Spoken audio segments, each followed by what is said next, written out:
பேருக்கு பார்த்தீங்கன்னா சின்ன குழந்தையிலேருந்து பெரியவங்க வரைக்கும் திடீர்னு வந்து காது வலிக்குதுன்னு சொல்லுவாங்க. ஸோ அது பார்த்தீங்க அப்படின்னா சளி தொல்லைனால இருக்கும். ஸோ வேறு ஏதாவது பெரிய ப்ராப்ளம் இருந்துச்சுன்னா நம்ம டாக்டர்கிட்ட தான் காமிக்கணும். ஸோ நம்மளுக்கே வந்து இந்த மழை காலத்தில் இல்லை சளி பிடிச்சிருக்கு இந்த மாதிரி டயத்தில் காது வலிக்குது அப்படின்னா இந்த டிப்ஸ் ரொம்பவே யூஸ்ஃபுல்லாக இருக்கும். கண்டிப்பாக ட்ரை பண்ணி பாருங்கள். ஃபஸ்ட்டு ஒரு நல்ல மீடியம் சைஸில் ஒரு பூண்டு வந்து எடுத்துக்கோங்க. இந்த மாதிரி தொலியை உரிச்சிட்டு நல்லா தொலியை உரிச்சிக்கோங்க. உரிச்சிட்டு இதில் வந்து பார்த்திங்கன்னா நான் இப்போ வந்து இதை வந்து நல்லா சுட்டு எடுக்க போகிறேன்.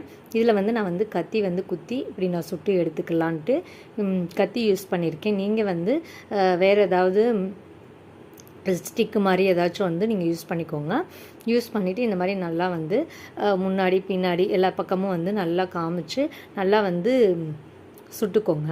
ஸோ இது வந்து ரொம்பவே யூஸ்ஃபுல்லாக இருக்கும். இதை பார்த்தீங்க அப்படின்னா அப்படியே வந்து மிதமான சூட்டில் வந்து நம்ம வச்சு எடுத்துட்டோம் அப்படின்னா நம்மளுக்கு வந்து காது வலி வந்து கொஞ்சம் சீக்கிரத்துலேயே சரியாயிடும். ட்ரை பண்ணி பாருங்கள். மற்றபடி வேறு ஏதாவது ப்ராப்ளம் இருந்துச்சு அப்படின்னா நம்ம டாக்டர்கிட்ட தான் காமிக்கணும். ஸோ அதுக்கு முன்னாடி நைட் டைமில் இந்த மாதிரி நம்மளுக்கு வலி வரும்போது அதை ஓரளவுக்கு கண்ட்ரோல் பண்ணுறதுக்கு இந்த டிப்ஸ் ரொம்பவே யூஸ்ஃபுல்லாக இருக்கும். ஸோ இப்போ பார்த்தீங்கன்னா நல்லா வந்து சுட்டி எடுத்தாச்சு. அதாவது நம்ம கை பொறுக்கிற அளவுன்னு சொல்லுவோம்ல, ஸோ அந்த மாதிரி வந்து சுட்டி எடுத்தாச்சு. ஸோ இப்போ பார்த்தீங்க அப்படின்னா நம்ம காதோட ஓரம் இருக்கு இல்லையா, ஸோ ஓரத்துலேருந்து அப்படியே சுற்றி பார்த்தீங்க அப்படின்னா நம்ம என்ன பண்ணலான்னா இதை வச்சு அப்படியே நம்ம எடுத்தோம் அப்படின்னா அந்த காது வலி வந்து ரொம்பவே சீக்கிரமாகவே குறைஞ்சிடுங்க. ஸோ அதுக்கப்புறம் வந்து நம்ம வந்து கொஞ்சம் ரிலாக்ஸாக இருக்கலாம். ஸோ கண்டிப்பாக ட்ரை பண்ணி பாருங்கள்.